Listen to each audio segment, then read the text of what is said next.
Eu quero então compartilhar hoje uma mensagem com os irmãos, e o tema é combate, né?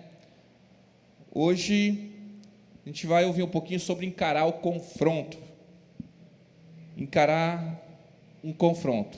E eu tenho buscado sempre no culto apresentar uma mensagem cristocêntrica, uma mensagem que vai trazer sobre salvação. Mas além disso, a Bíblia ela traz muitos ensinamentos para nós. Então, antes de avançar aqui, eu quero dizer para você que a maior vitória que nós podemos receber na vida e na eternidade é a salvação, amém?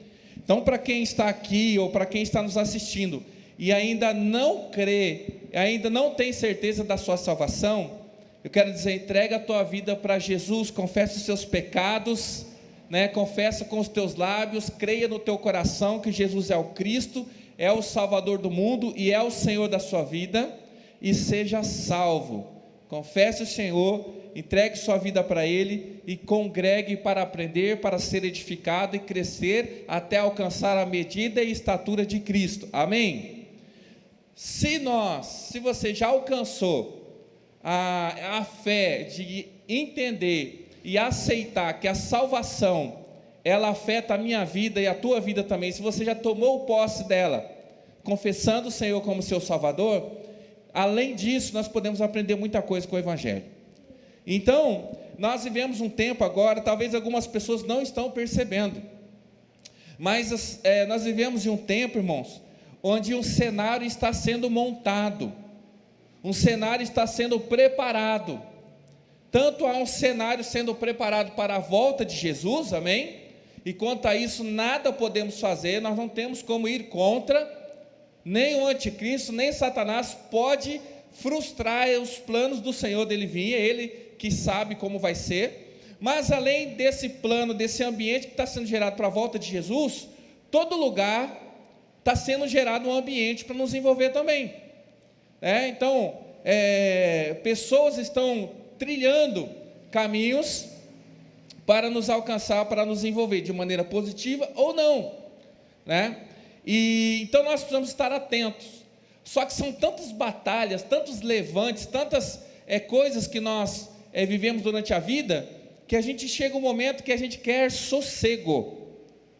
A gente quer sossego. E a gente deixa de entrar em conflito. Quem aqui já nunca passou por isso?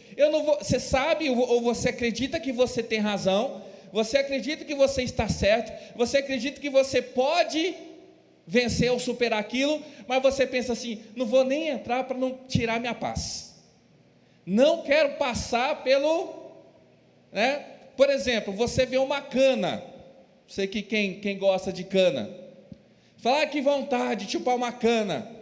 Só que se você pensar o trabalho e a sujeira que vai fazer, de eu pegar esse negócio, descascar esse negócio, depois eu ter que limpar a sujeira, eu nem vou fazer. Então nós evitamos o combate, nós evitamos algumas lutas e automaticamente estamos abortando aí o resultado. Então a vida ela se torna tão, às vezes, desafiadora, que por conta de algumas decepções, ou pelo cansaço mesmo, a gente vai ficando tímido em relação a aceitar desafios. Mas eu quero dizer para você, esse é um tempo onde a gente não pode baixar a guarda, amém? Sabe que Deus, quando chamou o povo de Israel, e vamos começar assim a partir do Egito, quando o povo estava escravo lá no Egito, eles estavam sofrendo, e Deus os livra da pressão e a escravidão do Egito, sem eles levantarem um dedo, e eles vão pelo deserto. E lá Deus trata do povo de uma maneira tão maravilhosa, com maná, com água saindo da rocha, com nuvem, com coluna de fogo. Mas quando ele chega à beira da terra prometida, ele orienta ao povo, e lá em Josué, isso está relatado lá no capítulo 5 e 6 de Josué, ele fala para o povo se preparar para a batalha, para conquistar. E uma geração que nunca tinha pego uma espada, porque eles eram peregrinos, agora Deus começa a prepará-los para a batalha. Então há momentos, irmãos, que vai acabar o sossego, e a gente sim, precisa pegar na espada para lutarmos.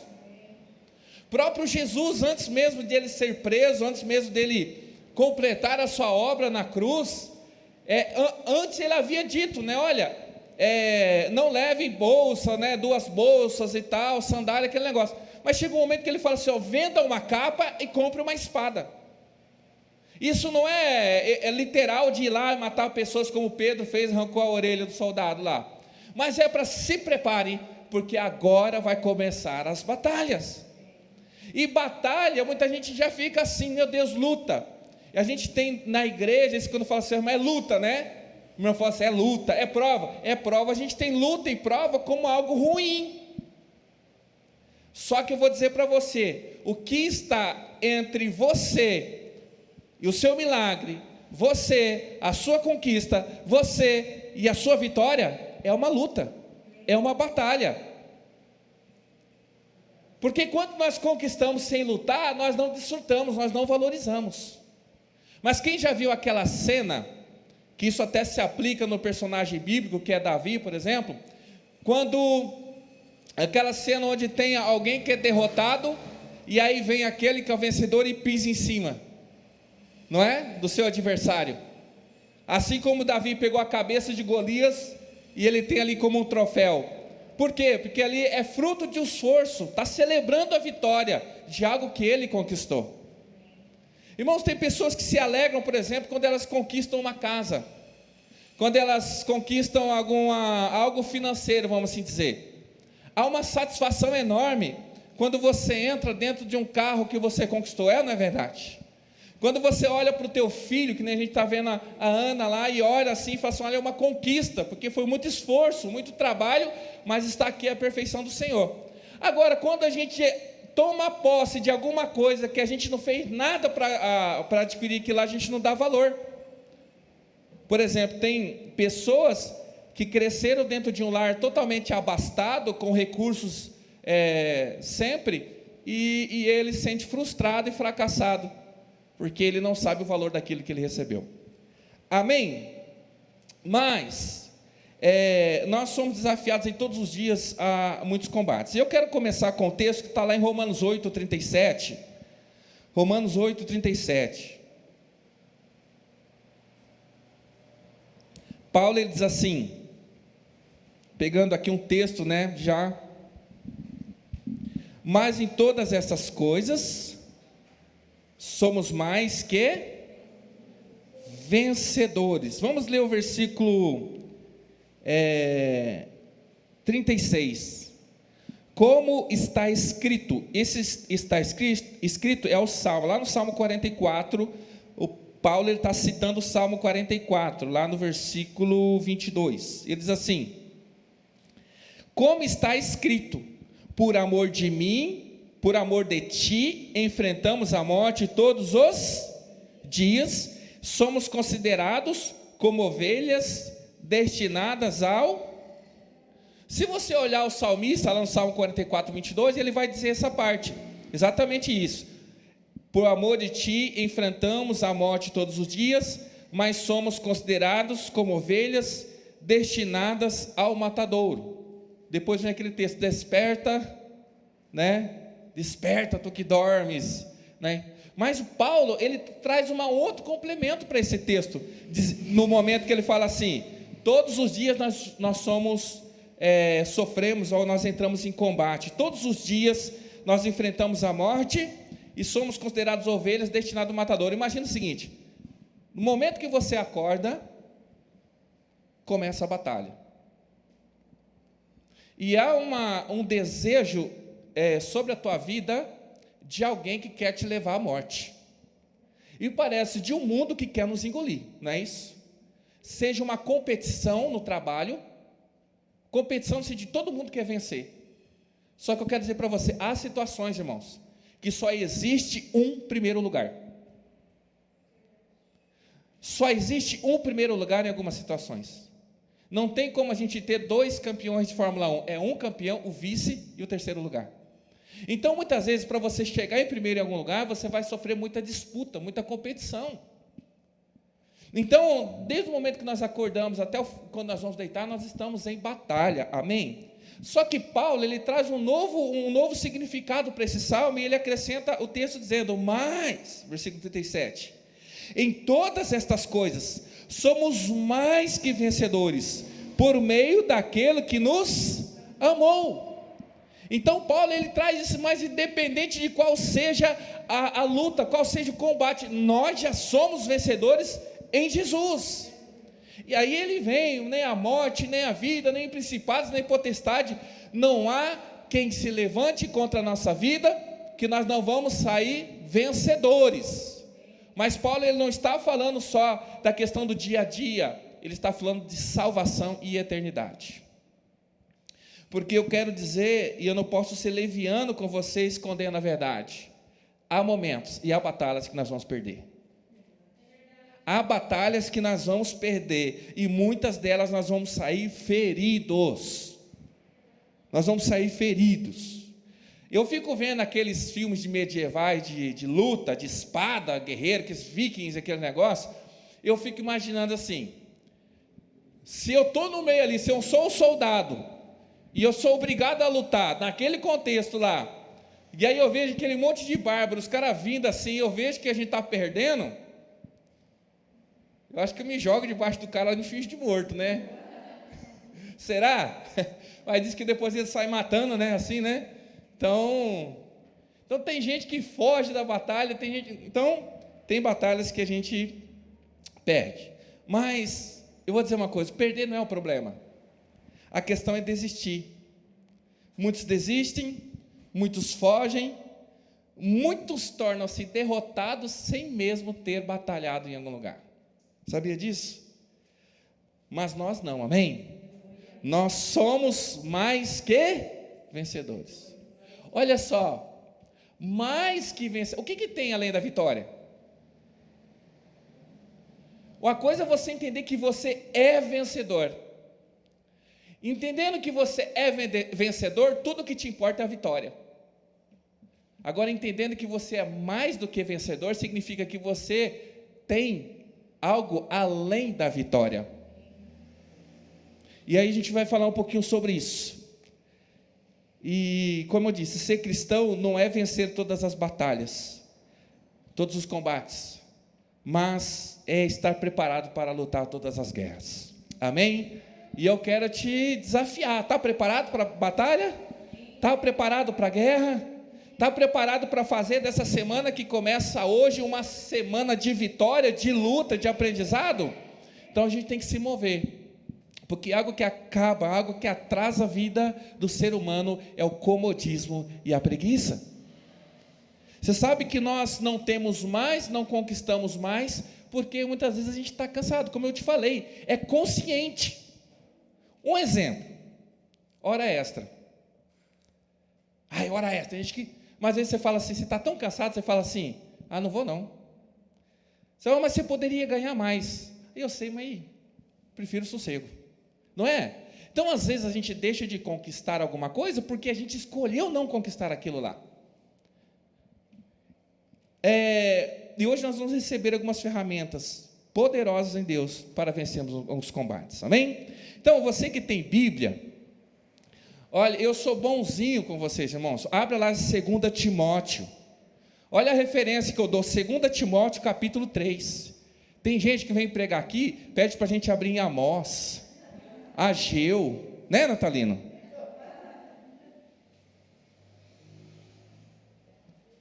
Então, olha só, então vou dar referência fácil, 2 Timóteo, capítulo 3, versículos 16 e 17. Porque eu digo para você que nós vamos receber ferramentas poderosas em Deus para vencermos os combates? Porque olha só o poder que a palavra tem na nossa vida. Toda a Escritura é inspirada por Deus e útil para o ensino, para a repreensão, para a correção e para a instrução na justiça, para que o homem de Deus seja apto e plenamente preparado para toda boa obra, amém? Então, essa palavra, esse livro que você tem em mãos, seja ele aí impresso, seja ele digitalizado aí, isso é uma arma poderosa para nos dar a vitória. Tanto que quando lá em Efésios Paulo fala da armadura, ele vai falar da espada. O que é a espada? É a palavra de Deus. Então ali já dá uma dica de algo poderoso que nós temos em nossas mãos. Mas além daquilo que Paulo fala em Efésios 6, olha assim, interessante, que a armadura de Deus que está lá em Efésios 6, ela é uma ferramenta de batalha, sim ou não? Sim, mas ela é uma ferramenta de batalha, tanto para ataque, quanto para defesa. Só que a armadura, ela é mais eficiente na defesa do que no ataque. Esse tipo de armadura que Paulo, ele fala, ele mostra, ela protege o corpo, né? Tem um escudo que usa, porque assim, numa estratégia de batalha nesse molde, o escudo ele serve para proteger contra o quê? Dardos. Então, sabe aquela sequência de combate? Eles vão escudo, aí vem as lanças, né? Vem lança, vem flecha, eles se protegem com o quê? Com escudo. Mas quando o inimigo está cara a cara, frente a frente, o que ele faz? Joga fora o escudo. Ou, se for espartano, né? Ele ainda vai, estratégia de equipe. Mas, quando o combate é homem a homem, ele lança o escudo fora, e agora a ferramenta de ataque e de defesa é a espada. Porque no combate 1 a 1, você não consegue manter o escudo e a espada, porque você perde agilidade. Mas eu quero dizer que o escudo e a armadura que Paulo fala, ela é excelente, e ele quer dizer o seguinte, que é na unidade que nós conseguimos vencer. Porque ele está usando um exemplo de um exército romano, que, como vocês já falaram aqui, o Nath já pregou sobre a armadura, outras pessoas já falaram, por exemplo, não tem proteção nas costas, porque quem protege as costas é o outro soldado fazendo aquela equipe ali. Então eu quero dizer para você que Paulo fala da armadura de Deus, que é uma arma de combate, ela é eficiente, e nós precisamos estarmos revestidos dessa armadura, porque ela nos protege e ela faz a gente atacar. Mas eu quero dizer que existe, além da armadura, outras armas de Deus. Você crê nisso? 2 Coríntios capítulo 10, olha lá uma outra arma que Paulo ele ensina, ou ele vai falar de uma outra categoria. 2 Coríntios 10, versículo 4, as armas com as quais lutamos não são humanas ou carnais, pelo contrário, são poderosas em Deus para destruir fortalezas. Deixa eu te perguntar, alguém consegue destruir uma fortaleza com uma armadura, um escudo, um capacete, uma espada? Porque a armadura, e aquela armadura, vamos resumir aqui lá de Efésios 6, é algo pessoal, individual, que tem a sua eficiência total no corpo, uma arma de proteção. Só que, além disso, Paulo fala que existem armas espirituais para destruir fortalezas. Agora, só para entender uma questão, é lógica, quem é que destrói uma fortaleza? Quem está protegido dentro dela, ou quem está fora e quer invadir? Faz sentido quem está dentro de uma fortaleza destruir a fortaleza?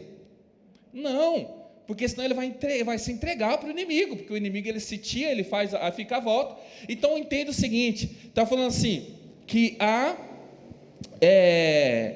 vamos lá, as armas com as quais lutamos não são humanas, pelo contrário, são poderosas em Deus para destruir fortalezas. Quando ele está dizendo isso, ele está dizendo o seguinte, que há armas espirituais que nos faz conquistar uma cidade inteira. Está falando de arma que tem poder de conquista. A armadura de Deus, em Efésios 6, ela tem o seu maior poder a defesa, mas Paulo está dizendo que existem armas espirituais que têm poder de conquista, e a defesa é pessoal, agora a conquista é conquistar uma cidade toda. Eu não sei que armas são essas, aqui não posso dizer para vocês se são catapultas espirituais. Embora eu vi um testemunho no Rio de Janeiro, quando a gente fazia evangelismo lá em Copacabana, no Réveillon, no Ano Novo, então a gente ia fazer evangelismo lá em Copacabana, e tinha lá, agora mudou as regras, mas tinham algumas pessoas que faziam alguns rituais na areia.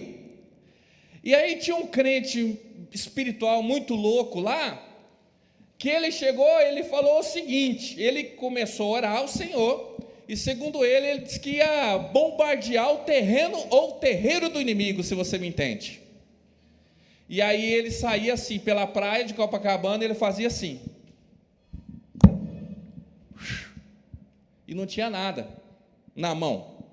Esse crente é doido, né? Ele fazia assim, pastor, não tinha nada na mão dele, mas de repente, irmão, aquela rodinha se desfazia e começava a correr um para cada lado, como se tivesse caído uma bomba lá. E se você acredita ou não, ele creu, e bombas explodiram naquele lugar. E eu não sei, eu sei de uma história que diz na Bíblia, será que é verdade? Que Deus orienta um povo, fala assim, caminha ao redor de uma muralha. E ele fala assim, ao som da trombeta e ao quebrar do cântaro, as muralhas cairão. Então, há armas espirituais, e você precisa saber disso dessa noite, que o Senhor te tira da condição ofensiva e te coloca na condição, te tira da condição, corrigindo, defensiva e te coloca na condição o quê? Ofensiva.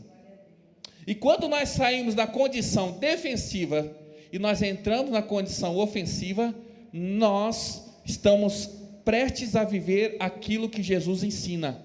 As portas do inferno não prevalecerão contra a igreja. Porque é o seguinte, uma igreja, o crente que ele só se defende, ele só se protege, ele pode não ser violado, mas também ele não conquista nada. E quando Jesus está falando que as portas da igreja, as portas do inferno não prevalecerão contra a igreja, significa o seguinte, é que a porta não vai resistir. E quando eu entendo que a porta não resiste, é porque não está resistindo sobre quem está querendo sair, está resistindo contra quem está querendo entrar, porque até onde eu sei, a tranca fica por dentro. Então quem quer sair, facilmente ele sai, mas quem quer entrar, ele vai ter que arrombar a porta. Então quando Jesus fala que as portas do inferno não prevalecerão contra a igreja, é uma igreja que tem as ferramentas, as armas espirituais, para destruir fortalezas e avança no terreno do inimigo. Amém? Então nós precisamos entender, irmãos, que nós temos que sair da defensiva e ir para cima daquilo que Deus nos deu como herança. Amém? E sobre isso, abre no meu coração uma esperança de conquista. E eu tentei resumir esse entendimento, segundo aquilo que eu estava buscando no Senhor, em 3 principais erros que nós cometemos e que faz com que a gente não conquista, não vença, e 3 principais armas ou ferramentas que nos levam à vitória, baseado naquilo que a Bíblia nos ensina. Amém? Então, além da salvação, o Senhor traz na palavra muita sabedoria para que a gente possa aplicar na nossa vida. Então vamos lá, quais são aqui 3 erros que produzem derrotas na nossa vida? O primeiro deles, eu quero ilustrar lá em 2 Timóteo, no capítulo 2, versículo 4.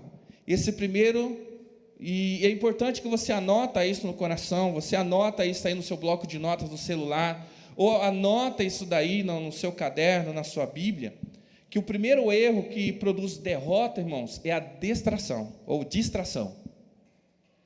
2 Timóteo 2,4, Paulo, novamente, ele ilustra aqui, ele vai usar 3 figuras, eu vou ler uma delas, ele vai ilustrar usando o soldado, o agricultor e o atleta. Nós vamos ler o que ele fala a respeito do soldado, já que nós estamos falando de batalha. Diz assim, nenhum soldado se deixa envolver pelos negócios da vida civil, já que deseja agradar aquele que o alistou. Então é o seguinte, a orientação é essa: o militar, em todo lugar é assim, em todos os países é assim. O militar, ele se dedica integralmente àquele exército, não é verdade? E qual é a obrigação do exército sobre aquele soldado? Sustentá-lo, não é? Ele que paga o salário, ele que alimenta, ele que dá moradia, ele que dá o armamento, ele que dá o treinamento. É assim que funciona. Agora, as condições de um soldado, ela é abastada ou às vezes ela é regrada? Principalmente quando ele está em treinamento, tem aqueles treinamentos que o cara vai para o mato, não tem comida, tem que beber água da chuva, não é isso? Por quê? Porque ele precisa aprender a estar preparado para situações de combate. Então, um soldado, ele é preparado. E aí, se o soldado ficar olhando, eu não servi, eu não tive esse prazer de servir, né? Mas, por exemplo, quando um soldado, de repente ele está lá, pleno domingão, capinando o quartel, num sol danado igual estava hoje, e ele fica ouvindo do outro lado do muro, o pessoal passando, rindo, carro, gente nova, né? Pessoal lá tomando, refrescando. Como que fica o coração dele? Ai, que vontade de estar lá. Só que ele sabe que ele tem um compromisso, uma obrigação. E Paulo está dizendo o seguinte, que o soldado, irmão, né, é interessante, porque em alguns lugares, quando você tem, aqui não sei, mas teve uma época no Rio que havia muito, por conta da periculosidade, havia tanque de guerra na rua. A gente ia para os lugares, e aí você via os soldados lá, em forma, um sol danado, e eles em vários momentos, eles estavam na praia, estavam certeiros, eles estavam lá. Eu acredito que ele tinha até desejo de se refrescar, mas eles tinham que cumprir uma ordem. Eu nunca servi, como eu disse, mas às vezes até o dobrar da roupa, uma roupa amassada pode gerar alguma punição, é verdade isso daí? Uma arma não limpa, não preparada, uma arma destravada, uma cama mal arrumada, pode gerar uma penalidade que aquele camarada vai sofrer. Mas por quê? Porque há um propósito, porque ele precisa ser um bom soldado. Então o que Paulo está dizendo é que o soldado que ele se distrai, que ele se envolve com as coisas da vida civil, ele vai desagradar aquele que o convocou. Então nós somos soldados de Cristo, somos ou não? Então nós temos que estar o tempo todo preparados para a batalha. Não é o nosso caso, mas, por exemplo, qual é o melhor exército do mundo? Exército israelense, não é? Agora, o exército israelense, ele tem uma peculiaridade. O soldado, quando está de folga no Brasil, ele vai para casa, ele não usa a farda, e ele vive normal ali o seu dia de folga. Mas o soldado israelense, ele está de folga, mas ele não larga o fuzil, ele não deixa a arma, ele vai para o cinema com a namorada, ou o soldado é uma menina, ela vai para o cinema com a namorada e o fuzil, porque não importa onde nem quando ela está de plantão para servir a sua nação. Então eu quero dizer para você, não baixe a guarda, seja crente, seja filho de Deus 24 horas por dia. Esteja preparado para o combate. Não adianta você viver uma vida toda, né, servindo ao Senhor e vacilar no final da vida. Olha, eu não vou ler a história, mas eu quero citar 2 Crônicas, no capítulo 25, o versículo 2, e depois eu vou ler o versículo 27.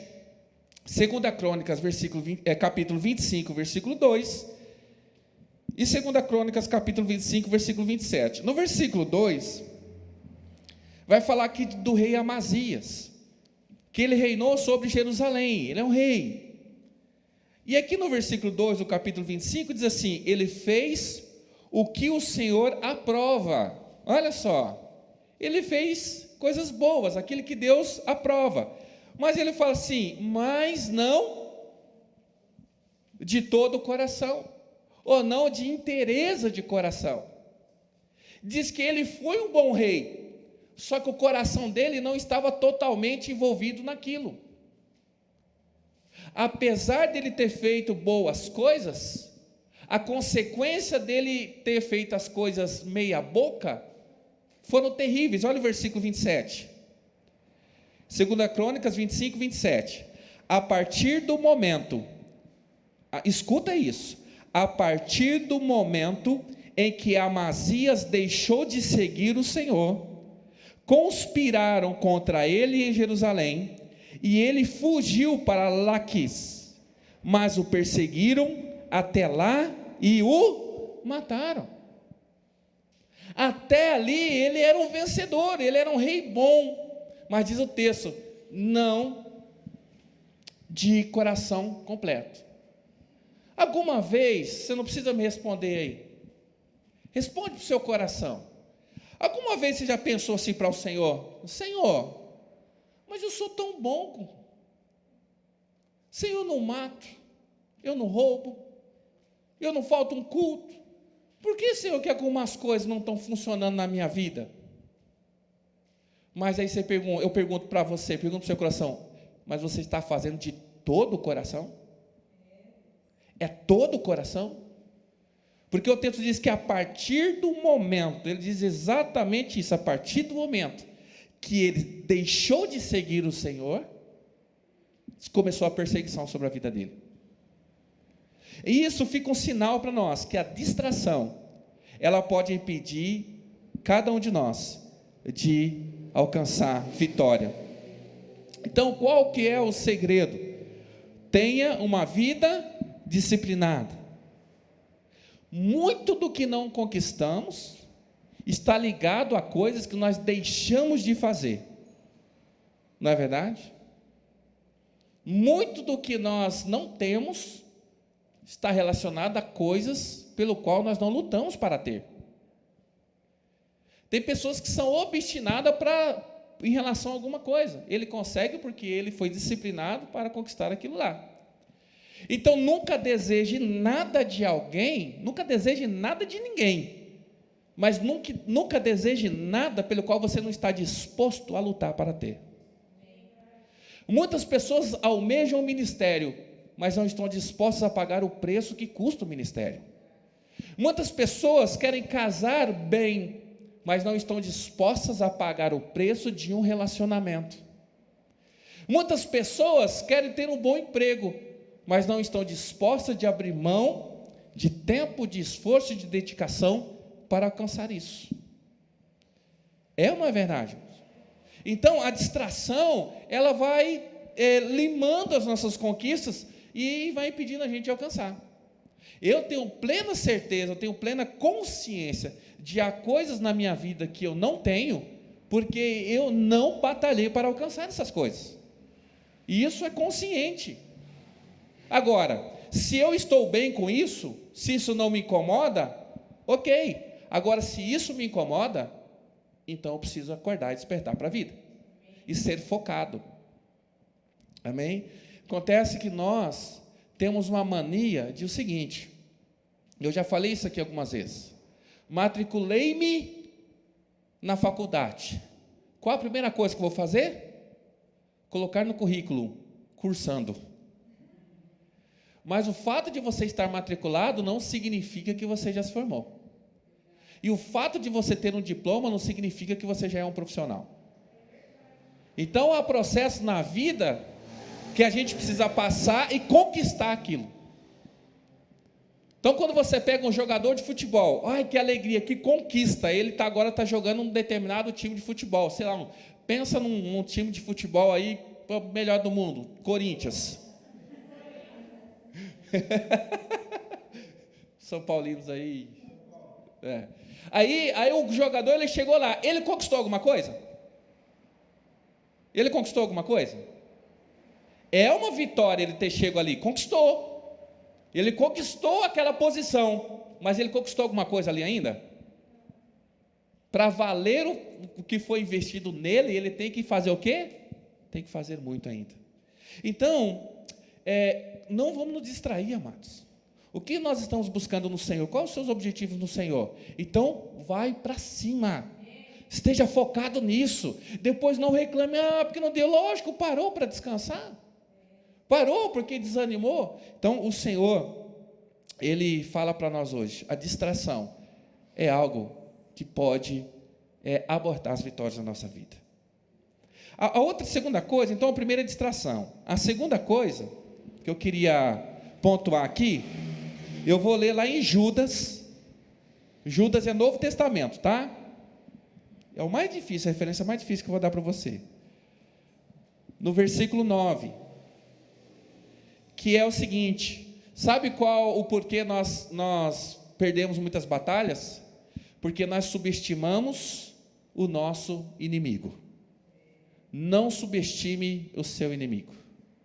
Apesar de Paulo afirmar que nós somos vitoriosos, e até em algum outro momento ele dizer, tudo posso naquele que me fortalece, nós temos que ter sabedoria. Olha só o que Judas, ele diz: contudo, nem mesmo o arcanjo Miguel, quando estava disputando com o diabo acerca do corpo de Moisés, ousou fazer acusação injuriosa contra ele, mas disse: o Senhor o repreenda.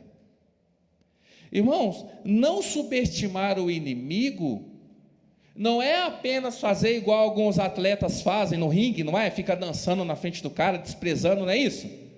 Antes de uma partida de futebol, fica lá falando, esse time de segunda divisão, tal, alguma coisa. Não, não é só você caçoar, zoar, mas você subestimar o seu inimigo, é você invocar combates que você não está preparado para ele.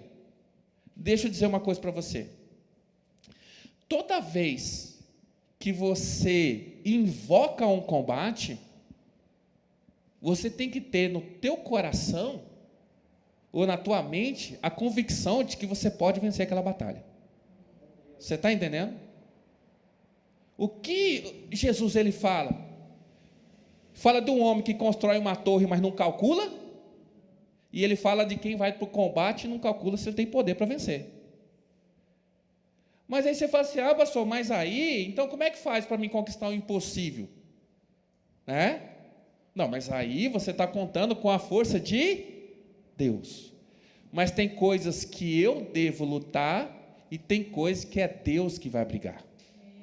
O que Judas está ensinando é o seguinte: Arcanjo Miguel. Quem que é o Arcanjo Miguel, irmão? É a maior patente celestial abaixo da Trindade. Ele é de batalha, ele é de guerra. Ele é o que manda na parada toda. Aí diz que ele chegou diante de quem? Quem que é o diabo? Antes de ser diabo, ele era o quê? Satanás. Ele era anjo de luz.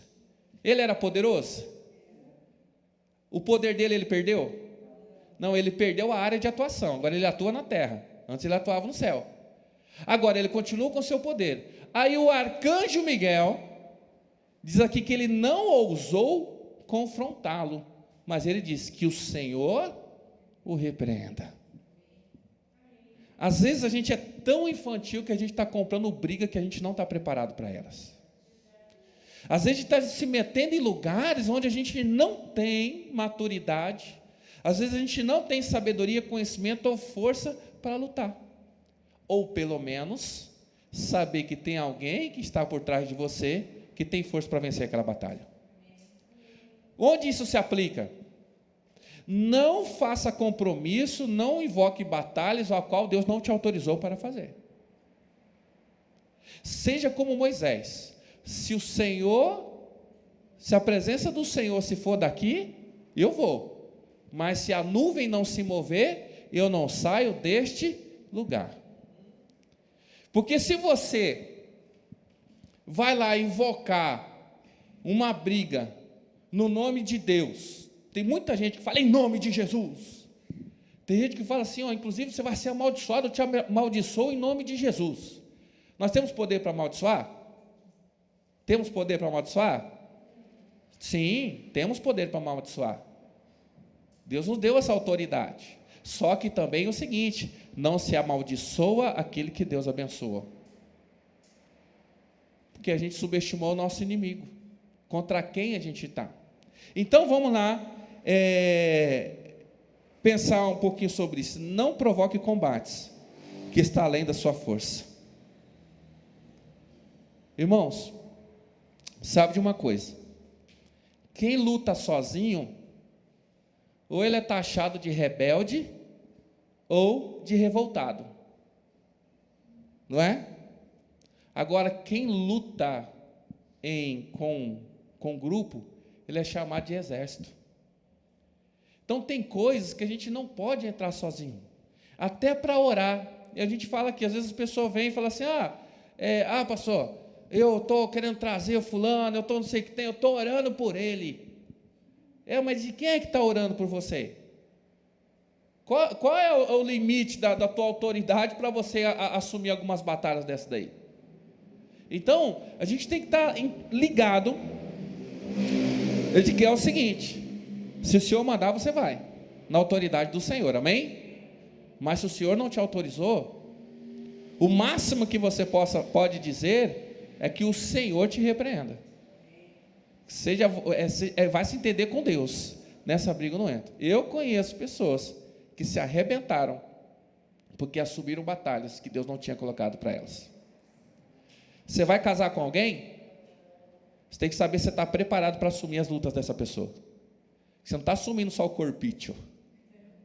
Não é só o corpício que você está assumindo. Você está assumindo todas as lutas dessa pessoa. Porque os dois se tornam uma só. Depois que casa, não reclama do cunhado, da sogra, das dívidas, não sei o que tem. Esteja ciente de que está sobre você agora as lutas e as batalhas dessa pessoa. Quando você faz aliança com alguém, quando você faz aliança comigo, quando você faz aliança com a igreja, quando você faz aliança, você tem que estar ciente de onde você está metido. Porque ao mesmo tempo que as vitórias também serão suas, as batalhas e as derrotas serão também. Tem gente que acha que tem aliança, mas ele não tem aliança. Porque quem tem aliança é na saúde e até que a morte os...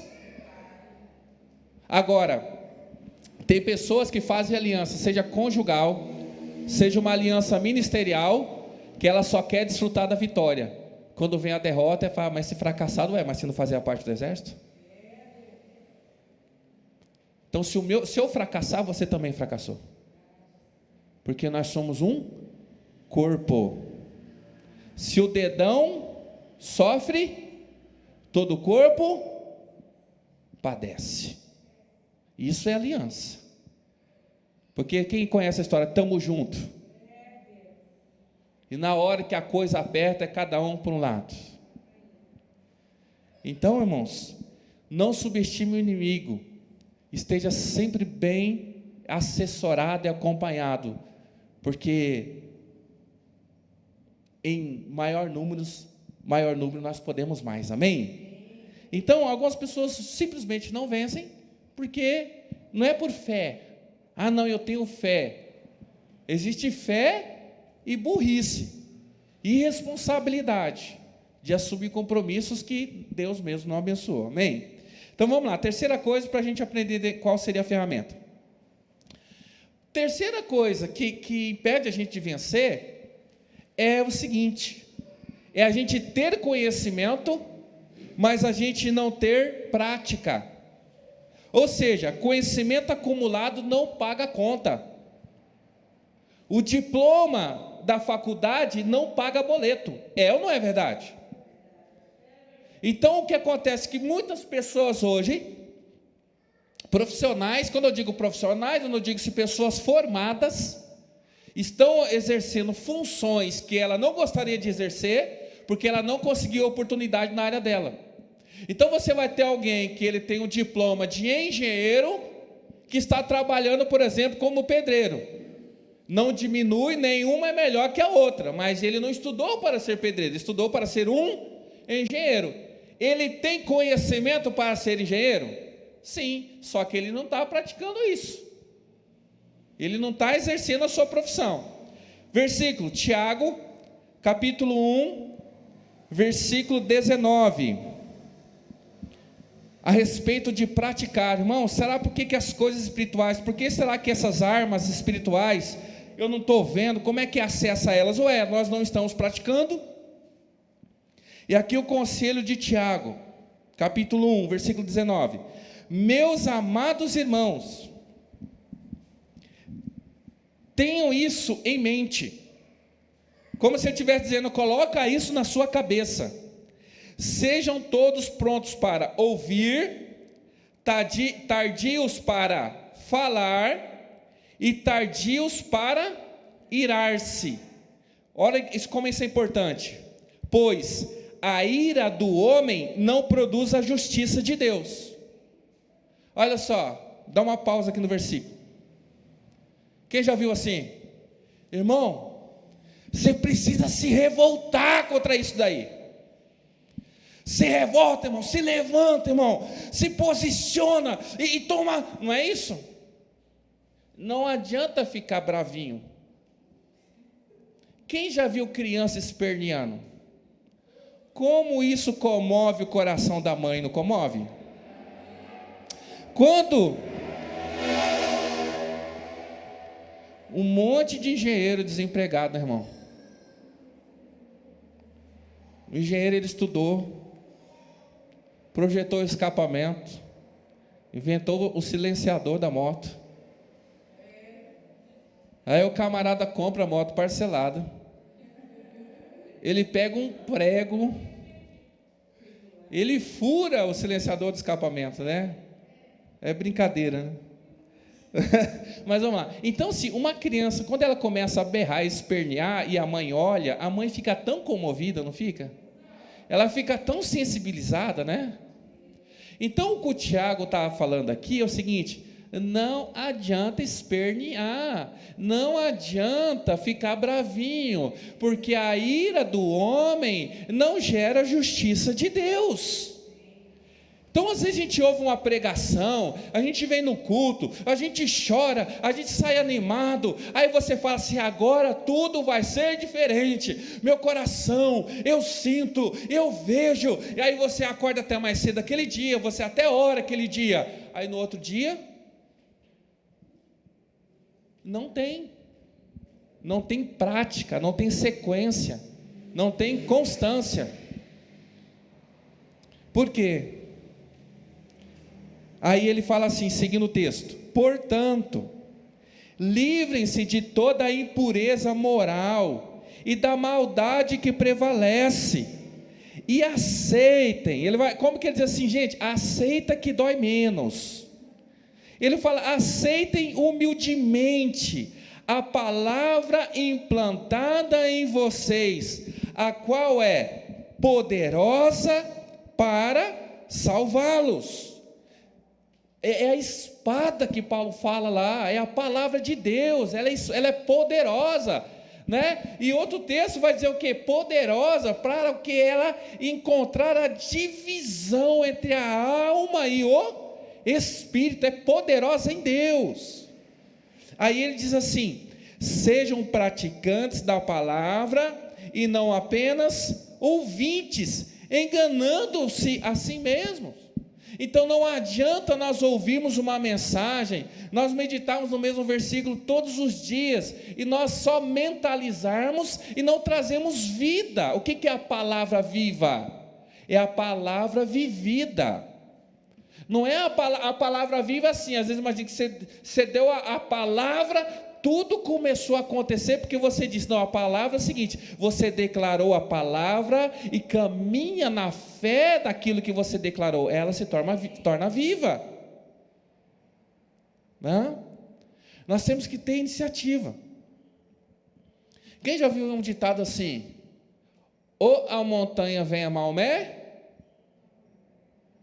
Por que esse ditado?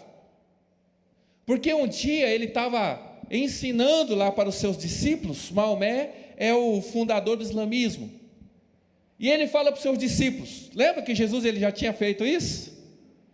Jesus também fez isso. Aí ele fala assim, Maomé fala para os seus discípulos, se vocês tiverem fé, aquele monte, né, vai vir até aqui. Aí todo mundo,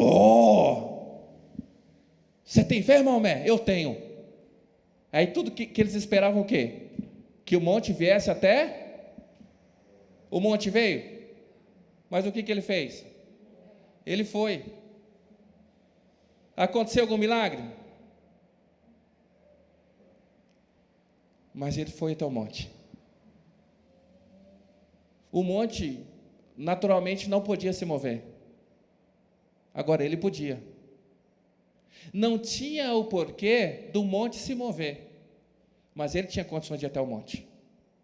Tem coisas que nós aguardamos vir até nós, e Deus nos deu plena condição de a gente conquistar e ir até aquilo lá. Você está entendendo? Aqui eu quero usar o herégio para... o herégio Maomé com um bom exemplo. Então, irmãos, é sabedoria. Tem coisas que você vai gerar, ele vai colocar aqui, ó, e, inclusive ele vai dizer assim, ó, tenham isso em mente. Tem conquistas que Deus vai trazer, mas tem outras que você precisa conquistar.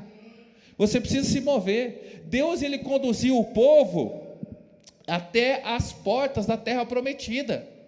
Lá ele sustentou com maná, sustentou com isso, sustentou com aquilo outro, deu tudo. Mas assim, agora vocês conquistem. Agora já é de vocês, é só ir lá e pegar. Você está entendendo que tem muitas coisas na sua vida que já está preparado para você, agora você tem que tomar posse delas? Então, saber e não praticar a palavra é quase que uma,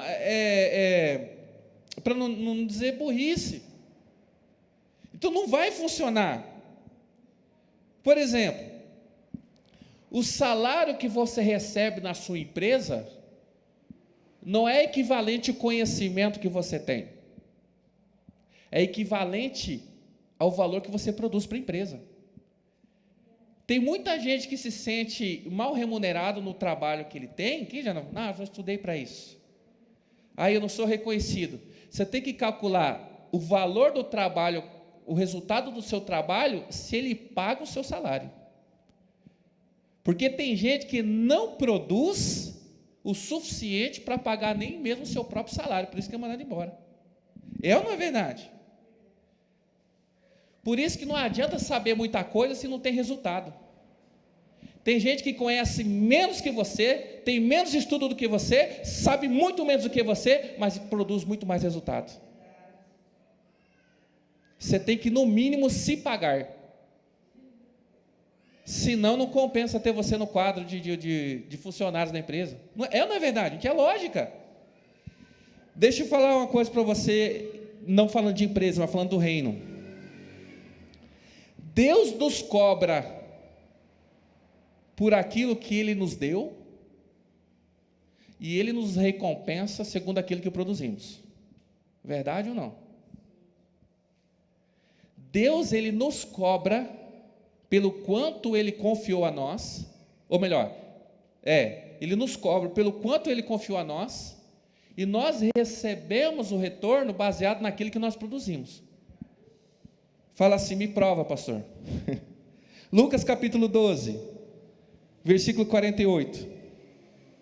A quem muito foi dado, muito será exigido, e a quem muito foi confiado, muito será pedido. Por exemplo, se você vai trabalhar isso numa empresa, você sabe quanto custa aquela ferramenta que você usa? Você sabe o valor daquela máquina?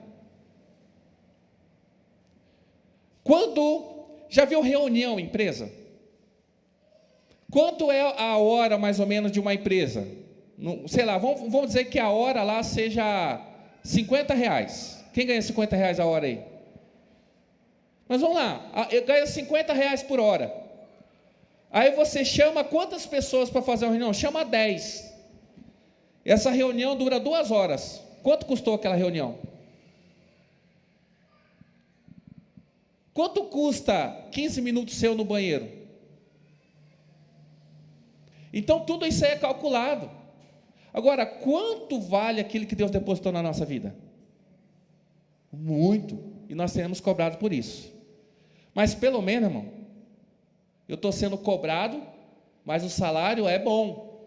Lembra? O salário não é calculado pelo nível de conhecimento que a gente tem, e nem pela quantidade de coisas que a gente recebe, mas o salário é calculado por quanto a gente produz. E o que diz a palavra lá em 1 Coríntios 3,8? E cada um será recompensado de acordo com o seu próprio trabalho. Aquilo que você produz é calculado quanto que você recebe. Há injustiça? Sim. De repente você calcula que você está produzindo R$1.000 por dia, só que você recebe R$10 por dia. Aí é problema seu com o patrão, mas você não pode exigir. Amém? Porque então muitas vezes nós somos derrotados, porque nós nos julgamos tão bons, temos tanto conhecimento, só que a gente não tem vivência, não tem prática, a gente não tem constância naquilo que Deus quer de nós. Isso dentro da igreja tem muitas pessoas que se valem de função, de cargo, baseado numa carteirinha, mas na prática não vivem aquilo que Deus chamou eles para viver. Pense que cada um de nós tem que apresentar suas obras diante de Deus. O que é que eu e você estamos produzindo para o Senhor? Então, quando a gente vai fazer o orçamento, quem trabalha aí com obra, quem trabalha com serviço, você calcula o seguinte, que aquilo que você está oferecendo para o cliente vale o que ele está pagando, não é verdade? Às vezes você compra uma coisa e você fala, não vale o que eu paguei. Então, quanto Deus tem derramado, tem dado para você? Eu não vou nem comparar com o sangue de Jesus na cruz, porque aquilo lá é incomparável. Porque o sangue de Jesus na cruz não é para negociar, aquilo lá foi um presente para sermos salvos. Aquilo lá ele ofereceu, não é obra nossa, é obra dele. Agora, o que nós produzimos, a bênção, a tua casa, teu carro, teu ministério, teu casamento, tudo isso daí, você tem que fazer por merecer. Tem que trabalhar, tem que produzir fruto. Amém, irmãos? Então, às vezes a gente chega tão cheio de si, em algumas batalhas, porque a gente estudou tudo sobre estratégia. E no começo da pandemia, quando muitas coisas mudaram, eu disse isso, né? Até um dia eu preguei sobre isso, né? A gente tem um plano até tomar um soco na boca, né? Mike Tyson disse aí, todo mundo tem um plano, até tomar um murro na boca. Aí depois acabou. Então tem coisas que já não funcionam mais, tem gente que já desistiu da profissão, tem gente que já abriu mão do ministério. Então, corra, produza, gere, dê resultado. Isso gera experiência, isso gera perseverança, isso vai fazer fluir, crescer no reino de Deus. Amém? Então, partindo aqui das 3 coisas que nos impedem de vencer, eu quero tratar aqui 3 estratégias que produzem vitória na nossa vida, e quero começar dizendo o seguinte: os erros, primeira coisa, para a gente entender e começar essa semana aqui com um direcionamento para a gente ter vitória. Os erros servem de testes e não fracassos. Quer dizer o seguinte, tem pessoas que eles começam a fazer alguma coisa e dá errado, e ela já desiste daquilo lá e volta para onde ela saiu. Qual é a sensação de fracasso?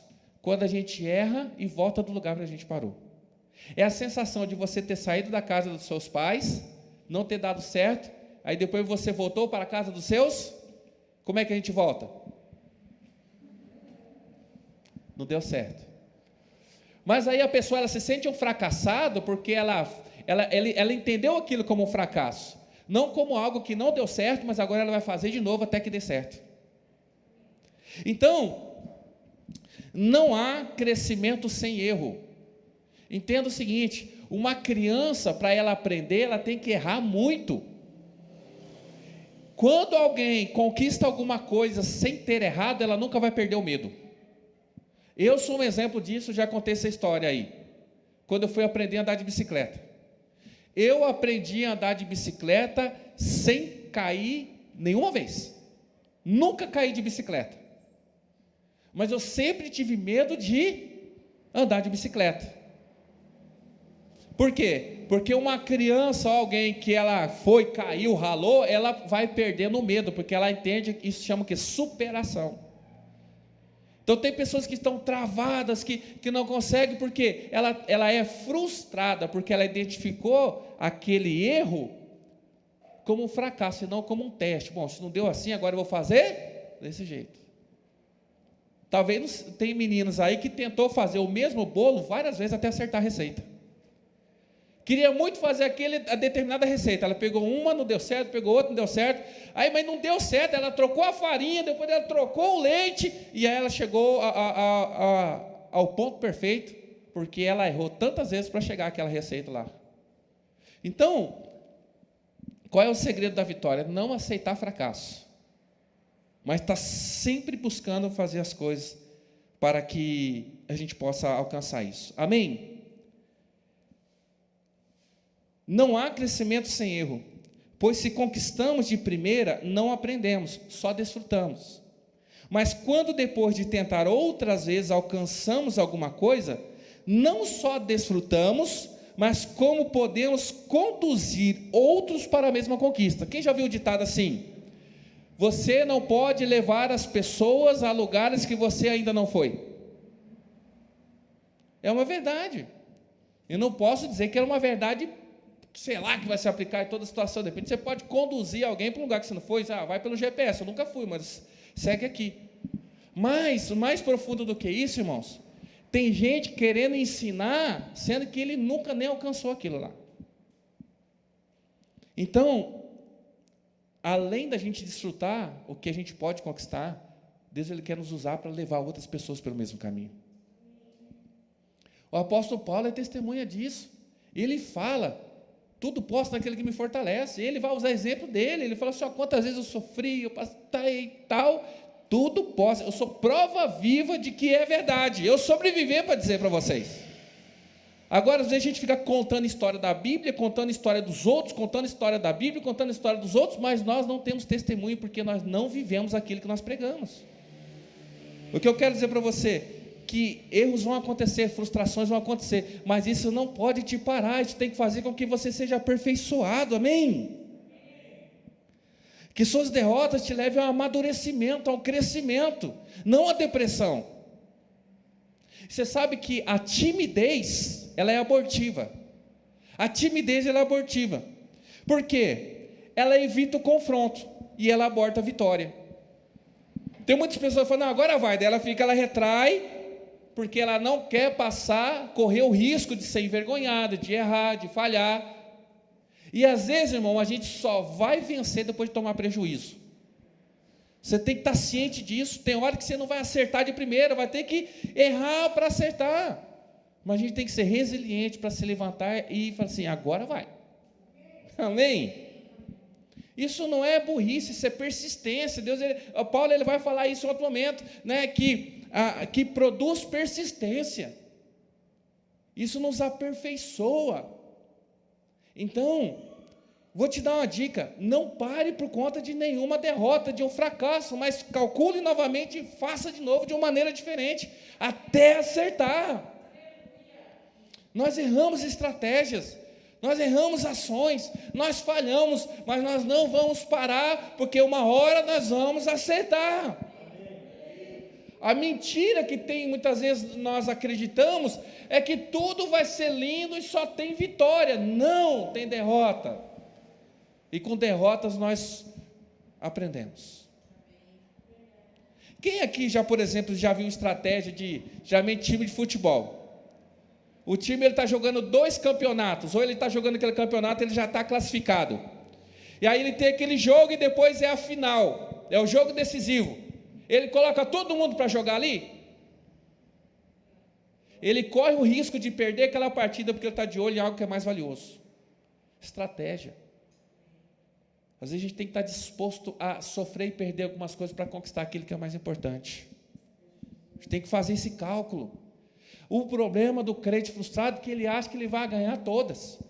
Ele acha que ele vai chegar naquela menina, ela vai querer namorar com ele, ele acha que ele vai lá fazer aquela entrevista, vai arrumar emprego, ele acha que ele vai lá na igreja, não sei o que tem, ele acha que vai ser amigo de todo mundo na igreja, todo mundo na igreja, não sei o que tem. Aí é uma pessoa frustrada e fala: nada dá certo na minha vida. Fala: essas coisas não deram certo na sua vida, mas continue perseverando, porque vai dar. Amém? Perseverança, irmão. Vamos aprender com os erros. E para concluir primeiro dos três tópicos aqui sobre estratégia para a gente vencer é o seguinte: confronto é melhor do que conforto. Confronto é melhor do que conforto.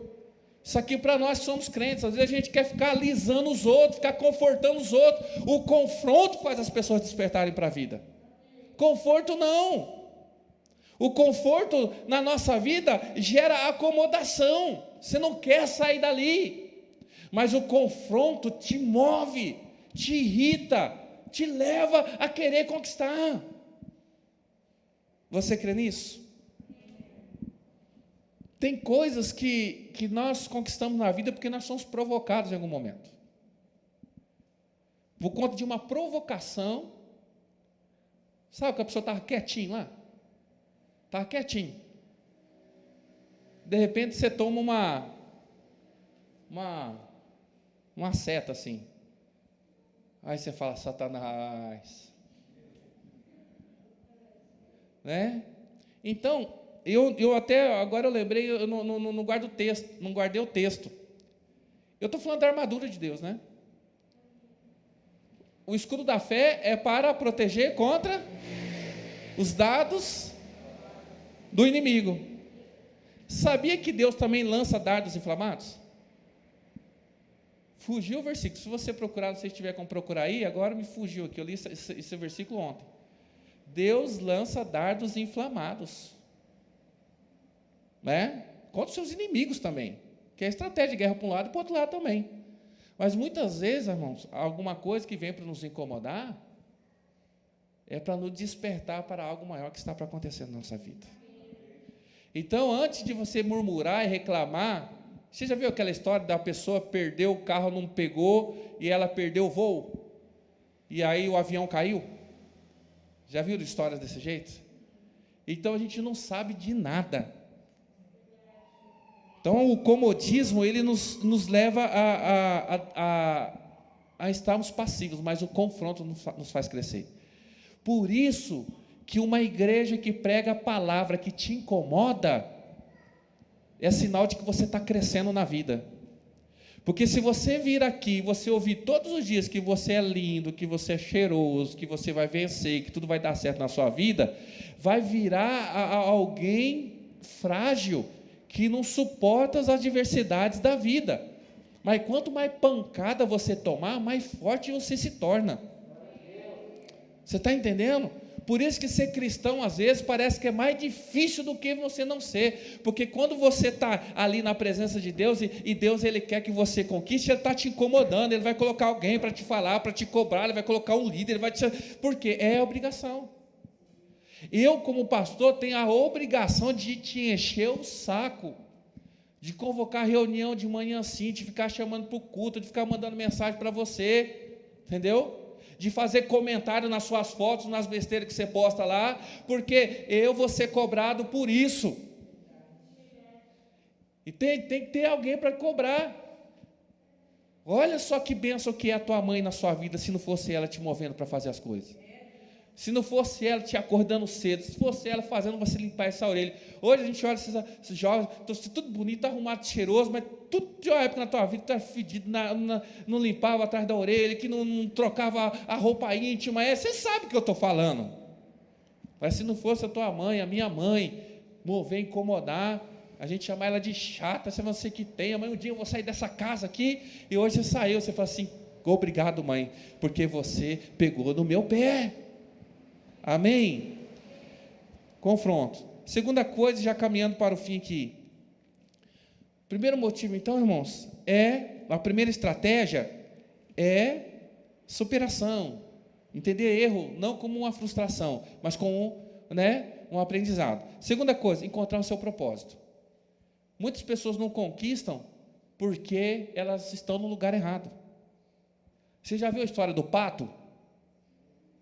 O pato, ele anda, ele voa e ele nada, mas não faz nada direito.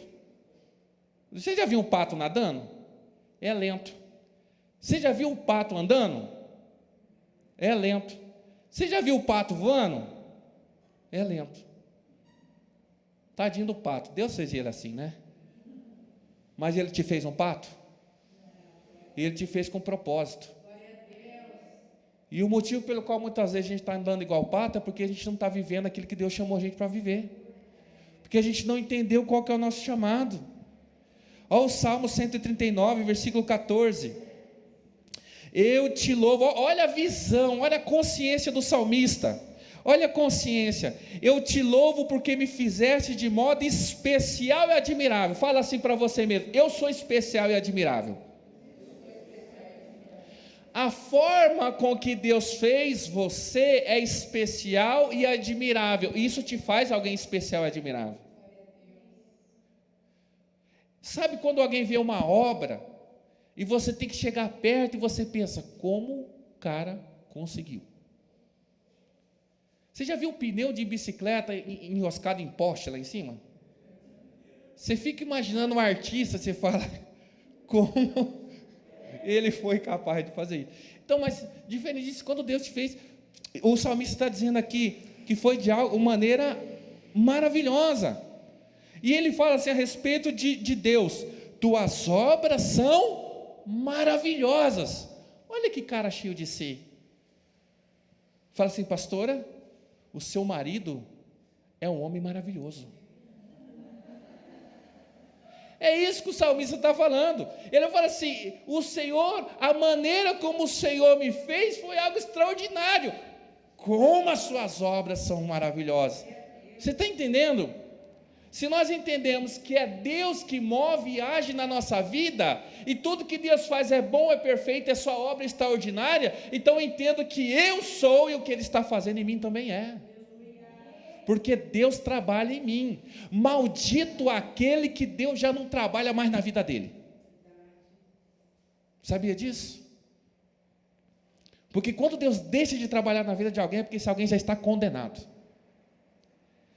Aí ele continua dizendo, meus ossos não estavam escondidos de ti, quando em secreto fui formado e entretecido como nas profundezas da terra. Olha isso aqui que é o mais lindo. Os teus olhos viram o meu embrião.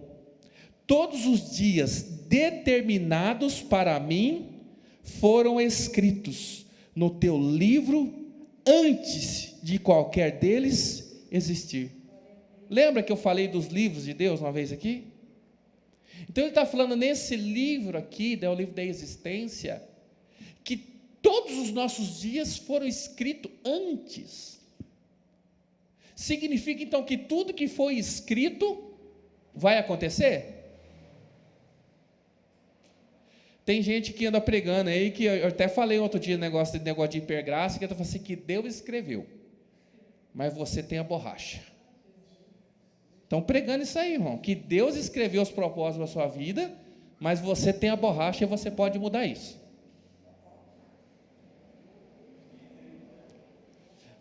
Mas o que eu quero dizer é o seguinte, Deus estabeleceu e determinou um propósito para a tua vida. Se você não vive isso, eu até poderia dizer que você está pagando com a borracha assim. Porque quando Deus estabelece algo sobre nós, nós vivemos isso, nós estamos exatamente no centro da vontade de Deus e vivemos uma vida plena. Não importa qual seja a batalha. Irmão, imagina José, se ele não cresce que Deus tinha propósito para a vida dele e ele duvidasse da visão que Deus deu para ele.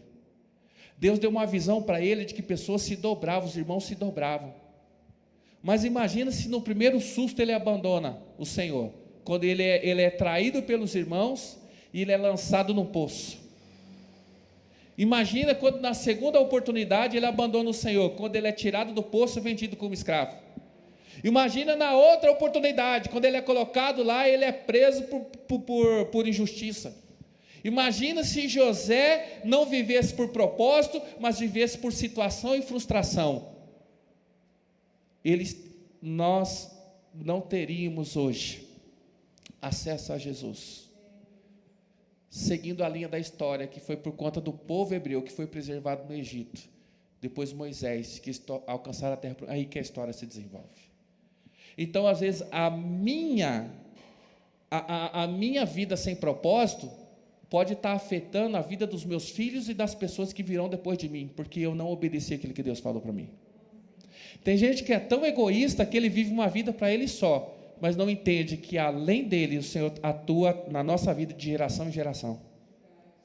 Tem escolha que nós fazemos, irmãos, e tem vitória e conquista que você vai alcançar, que talvez você não venha a desfrutar, mas seus filhos irão. E tem coisa que você está sofrendo hoje, porque foi irresponsabilidade do seu pai, da sua mãe, do seu avô, não sei quem. Sabia disso? Ah, pastor, você está falando de maldição hereditária, eu não sei se você crê nesse nível. Mas, por exemplo, meu avô era fazendeiro, irmão. Meu avô era fazendeiro. A gente tinha fazenda. Eu tinha vaca, eu tinha porco. Olha só! Imagina você tendo vaca, porco, galinha, fazenda, trator, máquina, colheitadeira, tinha tudo isso aí. Mas uma questão de má administração afetou a família toda. E aí meu avô, ele separou o que sobrou e deu para cada filho. E o que sobrou para o meu pai foi uma casa. Você está entendendo? Hoje era para mim estar pregando de chapéu, cara.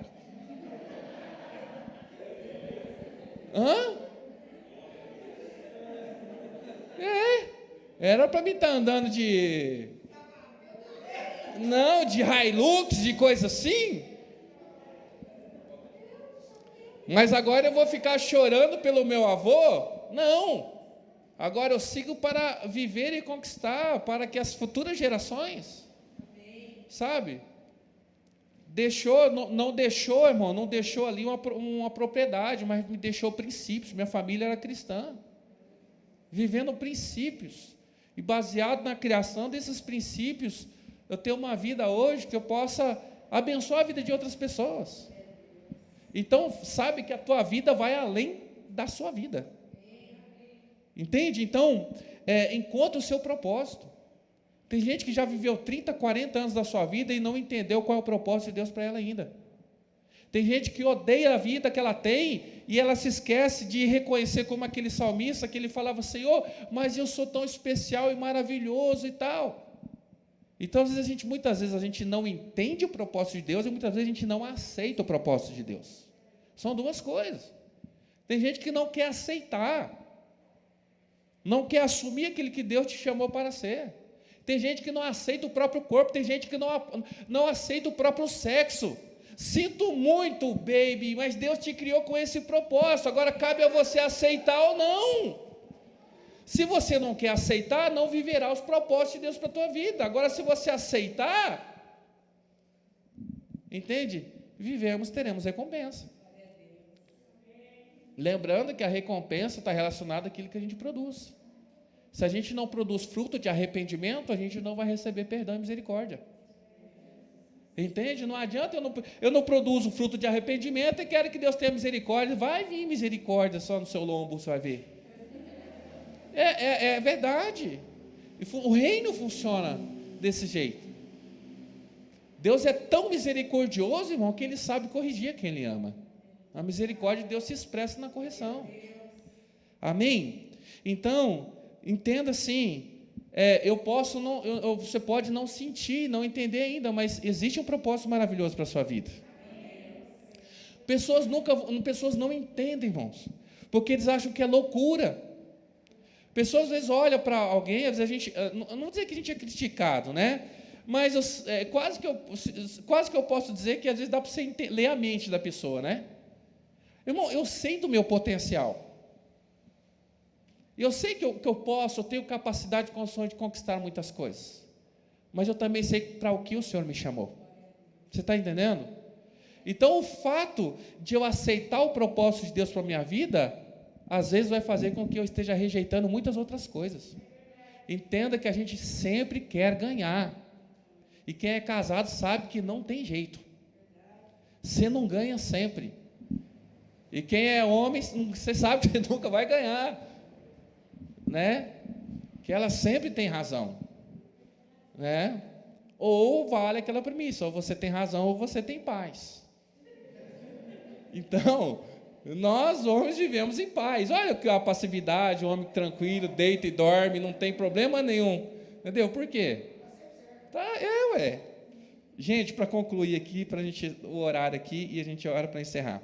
O terceiro ponto, então, é o louvor e gratidão vencem o ódio e a inveja.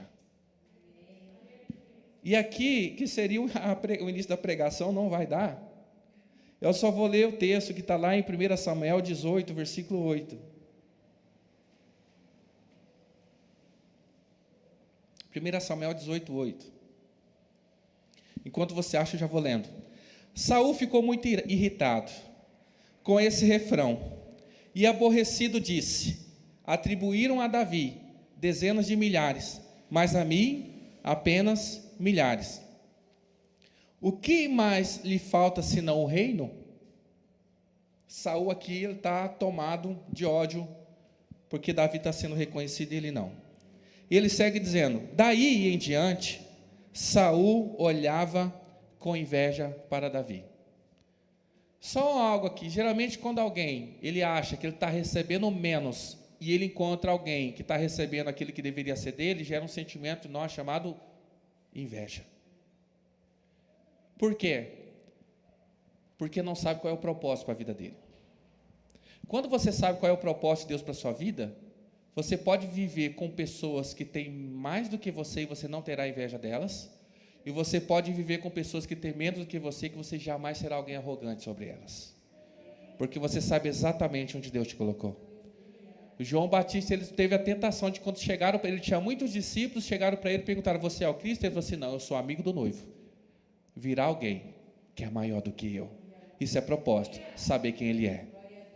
Aí ele continua dizendo: no dia seguinte, um espírito maligno, mandado por Deus, apoderou-se de Saul, e ele entrou em transe profético em sua casa. Irmão, como que um espírito maligno tomou posse do camarada? E quem que mandou esse espírito? Enquanto Davi tocava a harpa, como costumava fazer, Saul estava com uma lança na mão. Entenda isso. Esse é o combate que nós temos que lidar todo dia. Ou você tem uma harpa na mão, ou você tem uma lança. Ou você tem um instrumento de louvor e adoração, ou você tem um instrumento de ataque para ferir aqueles que estão contra você. Esse é o segredo, a estratégia mais importante que eu queria encerrar esse culto para nós hoje. Eu até tentei, a gente tenta, no Antigo Testamento a gente vai ter muita dificuldade de entender isso, que Deus ele manda o espírito imundo em cima de muita gente. Você fala: pô, mas que Deus é esse?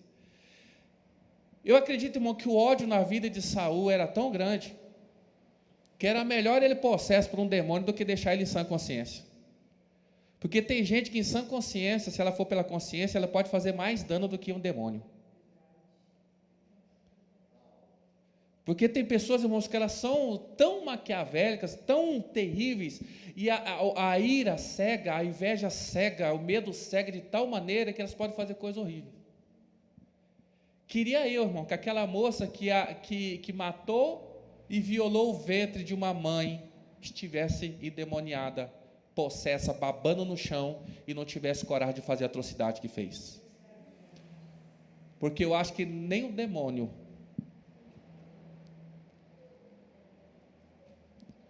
porque o demônio não vamos dizer assim, Deus estabelecido não toca. Agora o homem toca no que é profano. O homem toca no que onde não deve. Porque se tem uma coisa terrível, irmão, não é o diabo, não é o Satanás. Porque sobre esse Deus domina. Terrível é o homem que tem o livre-arbítrio e ouve se ele quiser. Então, Deus colocou um espírito imundo sobre Saul, mas diz que ele estava com a mão na lança querendo matar quem? E aí diz assim: e a atirou dizendo: encravarei Davi na parede. Olha o ódio. Irmão, eu não sei se isso é hipérbole que fala, quando você valoriza ali, não sei se é poético, mas o ódio dele é tanto, não sei se já passou pela sua cabeça assim, vontade de arrancar a cabeça, cortar a língua, empalar. Para quem não sabe o que é, depois pesquisa. É terrível. Mas aí ele fala a vontade de, irmão, para cravar alguém na parede com uma lança tem que ter muita força, é muito ódio, não é? Porque às vezes a gente vê uma pessoa que sim, que tirou a vida do outro, deu um tiro, não muda ali o peso, mas irmão, 50 facadas. Você já viu esse tipo de coisa? Tem gente, irmão, você sabia que pode ter gente que enquanto você está aqui, enquanto você está dormindo, essa pessoa não está conseguindo dormir à noite de raiva de você? Tem gente, irmão, que está te amaldiçoando até hoje, porque tem raiva de você. E quando você descobre isso, o que você vai escolher? Lança ou harpa? Mas olha só, encravarei Davi na parede, mas Davi desviou-se 2 vezes. Irmãos, hoje eu quero dizer para você, quero te incentivar a você se desviar. Desvia, meu irmão, desvia. Eu quero um monte de crente desviando, não desviado, tá? Porque quando vier a lança, desvia. E ele teve a oportunidade lá na frente de matar, de arrancar um pedaço do manto lá, não matou, porque ele sabia qual era o propósito dele, de Deus para ele. Qual que era? Ser rei. Para isso ele foi ungido. A gente não precisa tomar coroa de ninguém, fica tranquilo, Deus é que vai nos dar essa unção. E para encerrar, por que fez isso? Saul tinha medo de Davi, porque o Senhor o havia abandonado e agora estava com Davi. Irmãos, as pessoas não suportam as suas frustrações e ver Deus abençoando o outro. Então afastou Davi de sua presença e deixa eu falar uma coisa para você. Primeira coisa que Davi fez, ele se desviou. Segunda coisa, ele se afastou. Não adianta você ficar, mas eu vou conversar, quando eu falar, nem toca no assunto. Não, você tem que se afastar. Tem gente que vive se desviando. Não, afasta-te. Por quê? Porque chega uma hora que você não vai aguentar.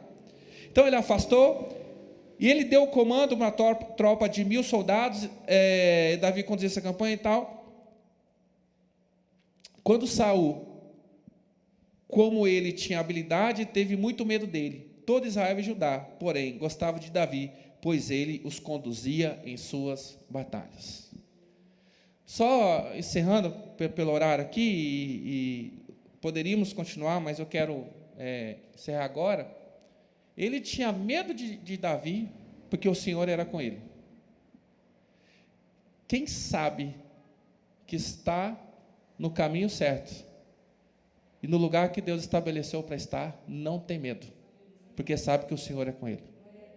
Se você ouve a história de José não fala o nome de Deus, não é isso? Mas todo o tempo, o narrador, o próprio Moisés, dizia assim: e o Senhor era com José. Sabia que o Senhor era com ele. E aqui o Senhor era com Davi, até cumprir os seus propósitos. Então assim, não tenha medo de lança, se desvia e se afaste. Não precisa passar por cima de ninguém, a tua coroa é o Senhor que te dá. E aí ele tinha muito medo de Davi, porque Davi era habilidoso. Mas a chave para encerrar é essa: todo Israel e Judá, porém, gostava de Davi, pois ele os conduzia em suas batalhas. E ele vai falar isso 2 vezes, no versículo anterior ele vai falar isso também. Sabe por quê? Davi não fugia de batalha. Davi os conduzia na batalha, e por isso as pessoas iam atrás dele. Sabe por quê? Pessoas não seguem fracassados e nem covardes, mas aqueles que conduzem a batalha, esses são seguidos. Por isso que nós vamos nos levantar, amém? Aqueles que querem se tornar vitoriosos. Que saudade de choro de criança, não é? Claro que não, mas é muito bom ter esses bebês aqui. Viu, mamães? Muito bom tê-los aqui. E antes da gente, a gente vai ter o louvor aqui e orar. Eu sei que está calor aí. Mas sabe que Davi, irmão, ele conduzia na batalha, e Davi é o seguinte: ele sempre estava se superando na batalha. Antes de Davi enfrentar Golias, ele já tinha tido alguma batalha antes? Ele, protegendo uma ovelha, diz ele que ele matou um leão e um urso. Só que ele aprendeu com uma coisa. Ele disse que o leão pegou a ovelha, ele saiu correndo atrás da ovelha, ou atrás do leão, ele alcançou o leão, abriu a boca do leão, tirou a ovelha e matou o leão. Agora, passado o tempo, Davi está ali e ele ouve o Golias clamando contra o povo. O que ele pensa? Não vou cometer o mesmo erro duas vezes. Na primeira vez, eu tive que tirar minha ovelha de dentro da boca do leão. Eu não vou lutar para conquistar aquilo que o inimigo tomou. Eu vou impedi-lo de conquistar aquilo que já é nosso. Você está entendendo? Muitos, e às vezes pode acontecer que a gente chegue ao ponto de correr atrás de algo que se perdeu. Mas entenda, você pode preservar aquilo que Deus colocou na tua mão. Que se você não abrir teu olho, até o que está na tua mão pode ser perdido. Davi, ele falou assim, eu estou dizendo, a Bíblia não diz isso. Deu trabalho, eu me machuquei tendo que tirar aquela ovelha, a ovelha também machucou. Agora eu não aceito esse incircunciso afrontar o exército do Deus vivo. Então, se uma vez eu já vivi a experiência de tirar um filho meu, vamos assim dizer, né? Uma ovelha minha da boca do leão, agora nem vem, que nem perto da tua boca vão chegar os meus. E ele se levanta ali. E aí ele vence, ele está ali, e ele continua vencendo. Diz ali que ele cantavam, que Saul matava os 1000, Davi matava, ele estava se superando. Davi, ele entrou numa caverna e levantou os valentes lá de Davi na caverna, não é? E lá havia homens que se tornaram especialistas em matar gigante. Mas quem foi o primeiro a mostrar que é possível? Davi foi o primeiro a matar o gigante. Então, irmãos, você quer que a tua casa te siga? Você quer que o teu marido, a tua esposa te admire? Você quer que ser efetivo onde você está fazendo? Seja o primeiro a se apresentar para a batalha. Seja o primeiro a matar o leão. Seja o primeiro a matar o gigante.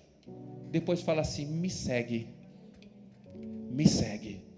Porque muitas batalhas que o povo venceu foi porque o inimigo ficou sabendo de batalhas anteriores que o povo tinha vencendo, e de medo eles entregaram o ouro.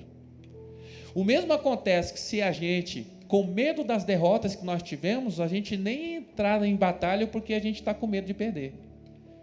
Mas eu comecei aqui essa noite, lendo para você o texto que dizia o seguinte: mas em todas estas coisas, somos mais que vencedores por meio daquele que nos amou. Entre em toda e qualquer batalha sabendo que você é vencedor. A pior coisa que pode acontecer é você morrer, mas a morte já está vencida. Amém? Sabe que a responsabilidade do time que foi campeão, ou do cara que quando ele entra no ringue, o cara que entra, o desafiante, ele entra para o quê? Para conquistar. E o cara que é campeão, ele entra para o quê? Para defender o cinturão. Entenda, irmão, que tudo Deus já nos concedeu, já nos abençoou. Nós precisamos primeiro entrar para defender aquilo que é nosso. E nós vamos entrar para conquistar aquilo que foi perdido também. Amém? Você se considera um lutador nessa noite? Vamos ser praticantes daquilo que nós temos aprendido? Vamos pegar essa palavra e vamos praticar? E se a gente errar, vamos levantar e vamos de novo? Vamos até vencer? Quantas vezes você já errou e persistiu de novo? Por isso que nós vamos declarar que não importa o que se levante, o inimigo que se levante na nossa vida, a primeira atitude nossa é de louvor e gratidão. Porque Deus, Ele é bom, Ele tem cuidado de nós. Amém? Vamos orar? E aí encerramos o culto. Nós temos um louvor, amém?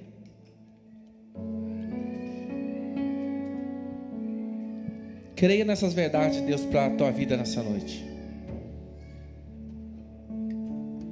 O hino nacional diz assim, que o filho teu não foge à luta, né? Nós declaramos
aleluia.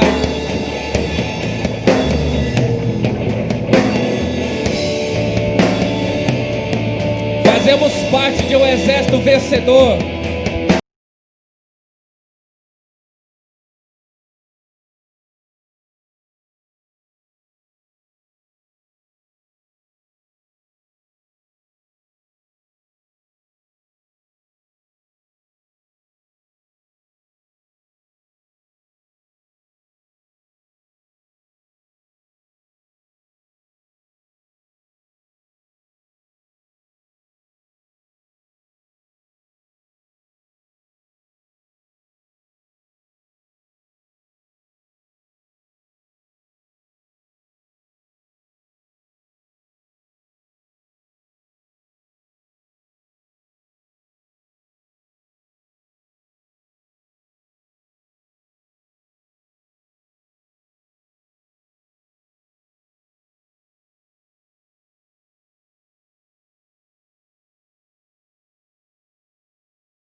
Aleluia. O Senhor colocou armas poderosas em nós, irmãos. Está à nossa disposição.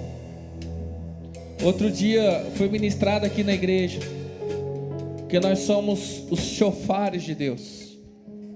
Já foi ministrado aqui na igreja de que nós somos vasos de barro. E o Senhor, Ele nos ensinou, Ele nos cobre essa noite, seja praticantes, não só ouvintes da palavra.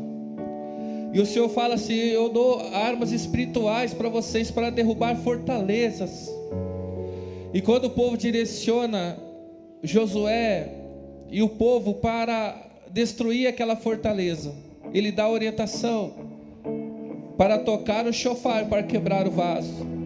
Sabe que o segredo para destruir as fortalezas é o clamor, e é se humilhar na presença de Deus. Porque quando o vaso é quebrado e quando o chofar soa, nenhuma muralha resiste ao poder de Deus. Porque já não há mais nada de nós ali, agora tudo é o poder do Senhor. Porque já reconhecemos o nosso limite, mas o Senhor é aquele que pode todas as coisas.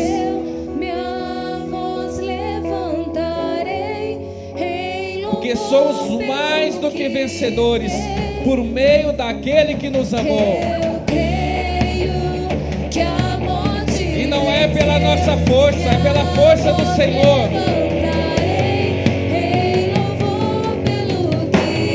Te louvamos essa noite, Senhor. Encerramos essa noite, ó Pai, te adorando, reconhecendo o Senhor. Assim que eu luto minhas guerras, Que a vitória o Senhor já nos deu, Deus. assim que eu luto minhas guerras, Você pode sair daqui crendo nisso nessa noite. assim que eu luto minhas guerras, Sim, Senhor. parece que estou cercado, mas sou guardado por ti. É verdade, Senhor. Parece que estou cercado, mas sou guardado por ti. Você pode declarar isso, igreja? Parece que estou cercado, mas sou guardado por ti. Sim, Senhor, não importa quais sejam, Senhor, Parece que estou as lanças apontadas para nós, qual seja o desejo, Pai, daqueles que se levantam contra nós, ó Senhor. Mas nos desviamos, ó Senhor, e te adoramos, ó Senhor. Assim que eu luto minhas guerras, Batalhamos em oração, clamando ao Senhor, te adorando, Senhor. assim que eu luto minhas guerras. Por isso que nessa noite nós abandonamos o ódio, Senhor, abandonamos a inveja, Senhor, Assim que e eu declaramos luto que a nossa minhas vitória está no guerras. Senhor, ó Pai. Caminhamos, ó Pai, em direção àquilo que nós precisamos Assim que eu fazer, luto Senhor. minhas guerras, Aleluia. assim que eu luto minhas guerras. Levanta, Senhor, nessa noite mais uma vez os teus guerreiros, ó Senhor. Assim que eu luto minhas guerras. Levanta os teus filhos, ó Senhor, que não se acovardam nessa noite, Senhor. Assim que eu luto minhas guerras. Mas nós nos levantamos, ó Senhor, mais uma vez. Aleluia. O Senhor está te dando mais uma semana. O Senhor está te dando mais dias. O Senhor está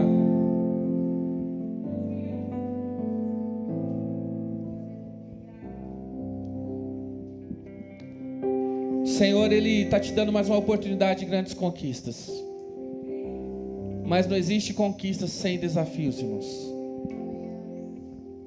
E o povo, quando Deus falou para eles se prepararem lá em Josué no capítulo 5, Ele fala: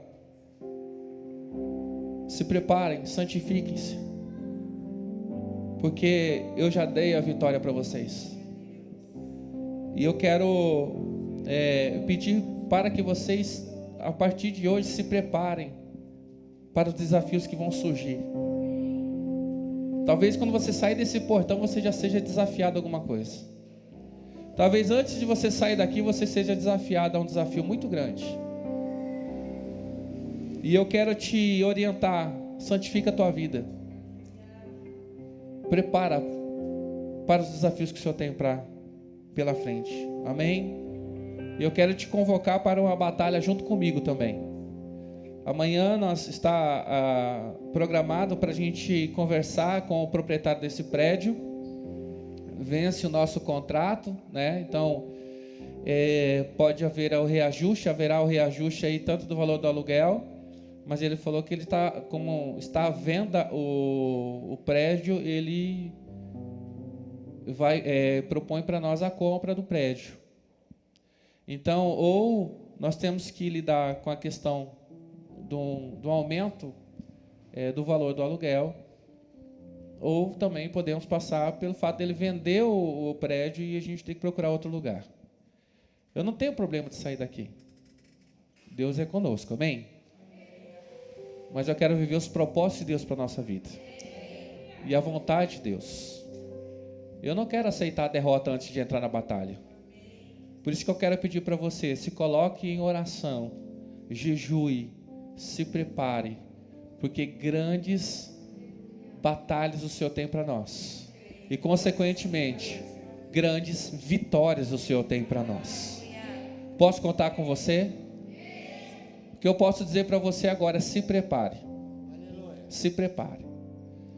Quando você vai fazer um exame no outro dia, você se prepara. Quando você vai participar de uma prova, você se prepara. Eu estou dizendo para você: se prepara, como o corpo de Cristo, para a gente vivermos grandes conquistas com o Senhor, amém? Então amanhã, em algum momento do dia, não estamos acertados, mas à tarde, teremos esse encontro e vamos conversar e saber qual que é a proposta que nós temos para nós. E nós vamos para cima. Amém? Posso contar com você? E saiba que as tuas batalhas são nossas batalhas também. Você que está vivendo lutas aí que você não está conseguindo se desvencilhar delas, conte com a igreja do Senhor. Nós não estamos aqui para pegar a sua oferta, nós estamos aqui só para ser seu amigo, nós estamos aqui para lutar junto com você as suas batalhas. Certa vez uma pessoa chegou para mim e falou: pastor, você pode me aconselhar, você pode orar por mim, você pode acompanhar comigo? Eu falei: eu não. Ele ficou assustado, eu falei: porque você não tem nenhuma aliança comigo e eu nem contigo.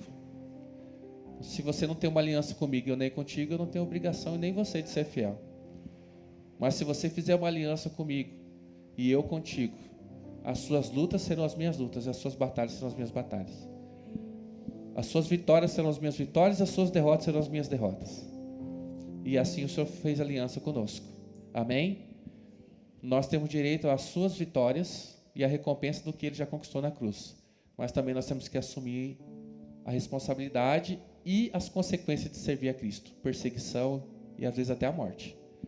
Então, você tem uma aliança com essa igreja. E eu preciso que você honre essa aliança agora. Amém? Então depois nós vamos conversar como vai ser o processo aí. Mas eu tenho certeza, nós não fugiremos da batalha. Amém? Aquilo que é nosso, Deus já conquistou. Basta a gente tomar posse agora. Amém? Alguém quer compartilhar alguma coisa? Não? Vamos orar agradecendo ao Senhor por esse tempo. Que o Senhor te honre também pela tua paciência, pelo tempo que você permaneceu nesse lugar. Que Deus honre cada um dos obreiros, irmãos que estão preparando. Saiba que antes de você chegar aqui, alguém chegou bem mais cedo pela manhã e já limpou esse lugar. Antes de você chegar aqui, lá pelas 4 horas, 5 horas, já tinha gente ensaiando, preparando esse culto para você. Então, pessoas que têm amado, têm sido instrumento de amor de Deus para tocar nossas vidas, amém? Então, vamos orar. Senhor, nos prepara para essa batalha, Senhor. Eu não sei qual é ou quantas são, mas, Senhor, que nós estejamos prontos para ela, Senhor. Diz a palavra que Davi chegou um momento, Senhor, que a batalha foi tão intensa, durou tantos dias, que os soldados eles não conseguiam abrir a mão, porque o sangue que escorria pela espada se solidificou de tal modo que a mão dos guerreiros ficaram presas à espada. Assim seja sobre a nossa vida, que o teu sangue, Senhor, mantenha-nos, ó Senhor, presos à tua palavra, e que a luta, Senhor, seja diária, e nós tenhamos vitórias todos os dias, ó Senhor. Que nós possamos ter conquistas, ó Senhor. e nenhuma derrota vai fazer-nos voltar atrás, ó Senhor. Santifica o teu povo, porque amanhã o Senhor dará vitória para nós, ó Senhor. Prepara-nos, ó Senhor, para viver coisas sobrenaturais, ó Senhor. Nós já tomamos posse, já nos revestimos da armadura de Deus, da armadura do Senhor. Mas agora eu peço sobre a tua igreja, Senhor, armas espirituais poderosas do Senhor, para destruir fortalezas, ó Senhor, e conquistarmos a cidade, ó Senhor. Eu declaro sobre a tua igreja, o teu povo, o seu poder de conquista, ó Senhor, e assim seja, para que o teu nome seja glorificado, Senhor, porque a salvação, a eternidade, o Senhor já conquistou para nós. Agora nós queremos as tuas promessas, ó Pai, que ainda não se realizaram, Pai. Eu abençoo o teu povo, Pai, em nome do Pai, do Filho, do Espírito Santo, que a bênção esteja sobre eles. E declaro também que o grande amor de Deus Pai, a graça do nosso Senhor e Salvador Jesus Cristo e as doces consolações do Espírito Santo esteja com todo o povo de Deus que não foge à luta, hoje e até que o Senhor venha. E todos nós dizemos amém. Amém. Deus abençoe você e tenha uma semana abençoada. Amém.